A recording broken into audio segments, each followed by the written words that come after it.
সুদেবকে phone করে কান্নায় ভেঙে পড়ল লাজু। সম্পূর্ণ জানতে হলে চ্যানেলটি সাবস্ক্রাইব করে ভিডিওতে লাইক দিয়ে দেখতে থাকুন। কোণে দেখা আলো সিরিয়ালের আগামী পর্বে আমরা সবাই দেখতে পারি লাজবন্তী অর্থাৎ লাজু অনেক কষ্ট পেয়ে সুদেবকে ফোন করে এবং তার স্বামীকে ফোন করেই তার সব দুঃখের কথা বলতে থাকে যে কি ভাবে তাকে অপমান করা হচ্ছে এই বাড়িতে। প্রথমে তো অনুভব তাকে একটা শাড়ি উপহার দিয়েছিল এবং সেই শাড়ি নিয়ে অনেক কথা বলেছিল তার বাড়িতে সবাই।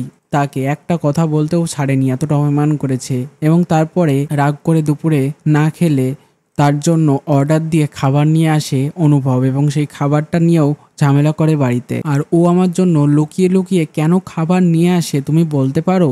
এতে তো আমারই সমস্যা হয়, পরে গিয়ে আমাকে এত বকা শুনতে হয়, এই বলে লাজু কাঁদতে থাকে। অন্যদিকে সুদেব সব কথাটা শুনে বুঝতে পারে যে হয়তো অনুভব আস্তে আস্তে দুর্বল হয়ে পড়েছে লাজুর উপরে। কি করবে এবার সুদেব সেটাই দেখার। কেমন লাগলো কমেন্টসে জানিয়ে এখনই